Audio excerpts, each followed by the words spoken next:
Unang-una po sa lahat, Congressman, kamusta po ang inyo pong distrito dyan sa Cavite after nga po ng mga pangyayari po sa inyo? Okay naman, mukhang magkakaroon tayo ng special election sa August. Opo, nabanggit niyo po na mayroong special elections, nabanggit din ng COMELEC na maaari pa rin kayong tumakbo sa naturang special elections. Kayo po ba'y tatakbo muli dyan, Congressman, sa inyong distrito?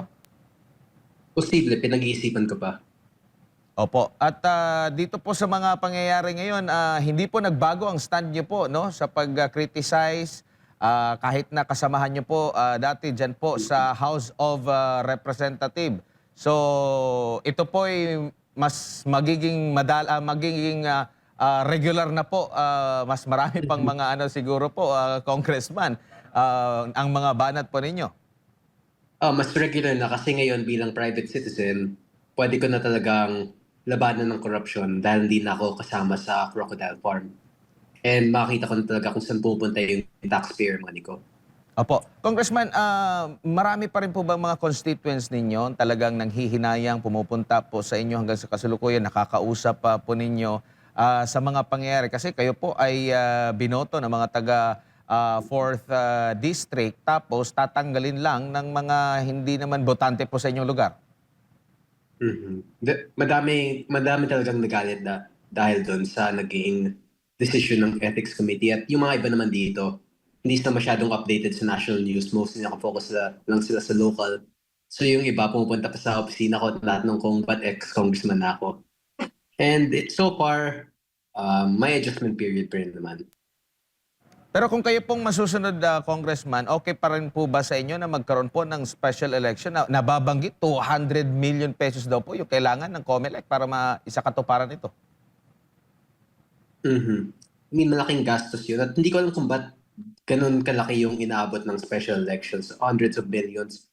Kung lahat ng mga voting machines active naman, hindi ko alam kung, I think there should also be an investigation into why sobrang laki ang allocated budget nila para sa special elections. Kasi 200 billion, that's a very large amount for just elections, especially considering na 800,000 population and around 450,000 ang voting population dito. Opo, Congressman, si MJ po ito. Magandang gabi po. Sir, balikan po natin yung inyo pong karanasan bilang pong kinatawan po ng Cavite 4th District dyan po sa House of Representatives. Ano po naging tipping point, Kong? Bakit kayo nagsasalita laban sa administrasyon, particularly laban sa leadership ng Congress noong pong mga panahon na yon? Nag-umpisa yun yung nagkaroon ng flood control issue. Tapos, may accusation si Martin Romualdez sa akin na gumagawa ako ng, parang kumukuha ako ng boto laban sa kanya para mapalitan siya bilang speaker. And since hindi naman totoo yun, at least, ang sinabi ko, kung gusto mo ng away, di makipag-away din ako. So, ever since then, I started attacking Romualdez and I've been exposing the flood control nominees lalo na doon sa Kongreso. And lumaki lang yung issue. Nung nagkaroon ng mga malaking rallies by November 2025, doon na talaga naging focus yun ng national and ng public sentiment. Opo, lalo pat nasabaybay rin po namin, Kong, yung career po ng inyo pong tatay, si Kong PD, at matindi rin yun kung manindigan. Naalala ko nung kinover namin yung mga hearing sa ABS-CBN franchise, isa rin po yun sa vocal. No? Kung talagang... Yes, very vocal din siya noon. Kung tapang sa tapang, talagang matapang din po yung tatay ninyo, Kong Kiko. Opo. Pero sir, ito pong nangyayari ngayon sa House of Representatives, marami kasing pumupuna, sir, na unparliamentary daw o parang hindi daw statesman ang dating, na tinatawag po ninyo na crocodile farm ang House of Representatives. But to the many of the people po na nagbabasa po sa inyong mga post, real talk po para sa kanila ang meaning nun. Anong masasabi mo doon, sir? Masyado na kasing nakapokus ngayon sa nakasanayan ng House of Representatives sa mga rules nila. So hindi nila akalain na sasabihin talaga ng mga tao na crocodile farm na sila dahil sobrang taas ng corruption within the House of Representatives ngayon.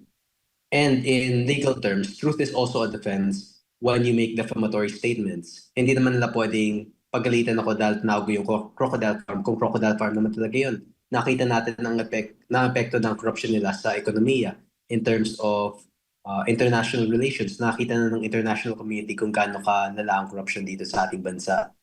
And I'm merely a reflection of that increasing corruption within the House of Representatives. So para po sa inyo, kinatawan nyo lang, pinaabot nyo lang yung messaging ng taong bayan at ng yung pong mga followers ko sa social media? Kasi hindi lang naman ako yung nagsasabi nun. That's sinasabi na puro corrupt yung nasa Kongreso ngayon. Opo, Kong, ito pong sa impeachment, July 6 po ang simula.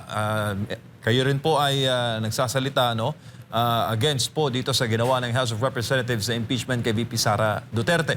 Anong tingin mo doon, sir? Mukhang hindi pa natin alam kung sino po ang mapipreside sa Senado, kung ang Cayetano wing ba o ang Gatchalian wing sa July 6. Well, yung legitimate na wing ngayon would be the Cayetano wing since kulang talaga yung quorum nila nung last Wednesday na session. And regarding kung sino yung magpe-preside, parang sobrang gulo na kasi ngayon sa Senado, especially during the Blue Ribbon Committee hearings. So hopefully, maayos na lahat yun para mag-umpisa na agad yung impeachment hearings, para matapos na agad yun. Because I don't really think anything will happen there. I am expecting the acquittal of Vice President Sara Duterte. Opo, pero bago po yan, flood control po muna ang pinagkakaabalahan po ng Yes. dalawang paksyon. Kung yung sa build-up po ng Blue Ribbon Committee hearing sa flood control, anong tingin mo doon o assessment po niyo doon sa palitan ng liderato, awayan po ng dalawang paksyon sa Senado prior to the first hearing po ng June 4 sa Blue Ribbon Committee kung saan itinuro po ng 18 ex-soldiers ang iba't ibang pangalan ng mga kongresista na di umano'y nabigyan daw po kung ng mali-maletang kickbacks. Regarding sa statement ng 18 Marines, actually, pag ganun kasi talaga yung reaction ng mga senators, ng mga congressmen, pag sobrang galit sila at sobrang takot sila na magkakaroon ng forum at magkakaroon ng pagkakataon na maglatag ng ebidensya yung 18 Marines, then that's already a sign na posibleng may katotohanan sa mga sinasabi nila. There will be future hearings and we can expect more, especially from Congressman Marcoleta and sa Blue Ribbon Committee. And hopefully, may makukulong na and hopefully hindi maulit yung flood control issues noong 2025 ngayong 2010, ngayong 2026. Congressman, si Edmar po ulit ito. Meron din po mga pahayag, yung mga kasamahan nyo rin po dati dyan sa Kamara na dapat daw unahin itong impeachment. Parang panlihis lang daw sa issue itong controversial na flood control anomaly. Ano po masasabi nyo po doon?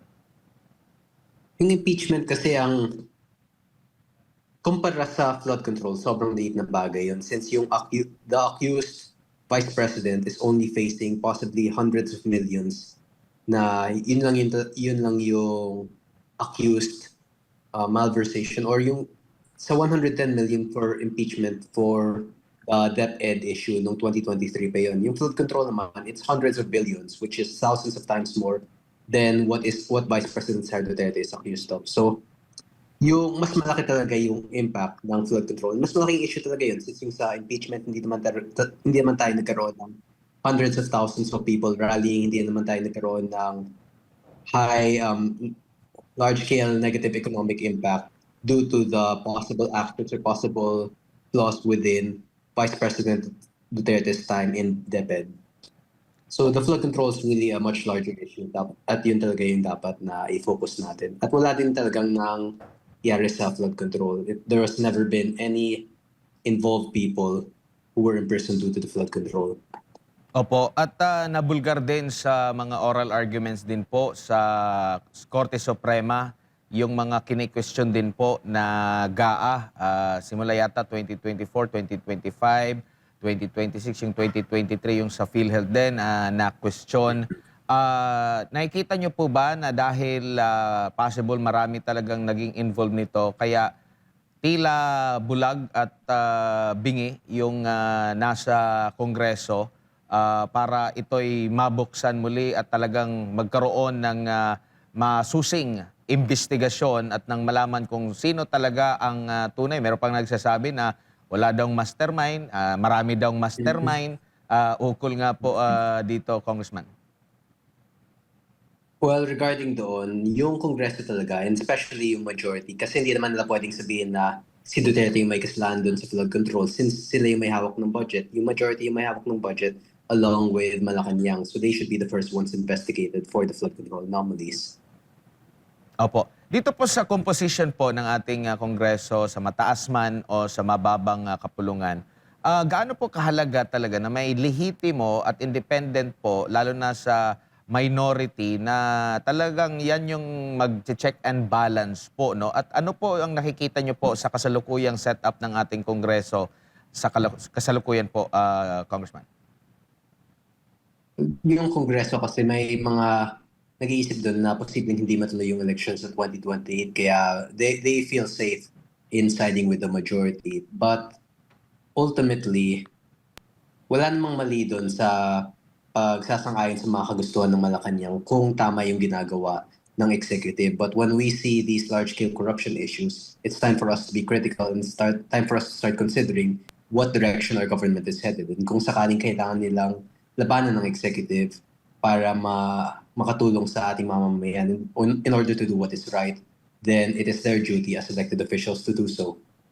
Opo. Nakita nyo po ba na yung kasalukuyang setup ng Kongreso ay nagiging balat sibuyas na kahit ikaw lang, ilan lang kayo, kukonti lang kayo talaga na talagang nagkikriticize po, pero umabot sa punto na ganito po ang nangyari?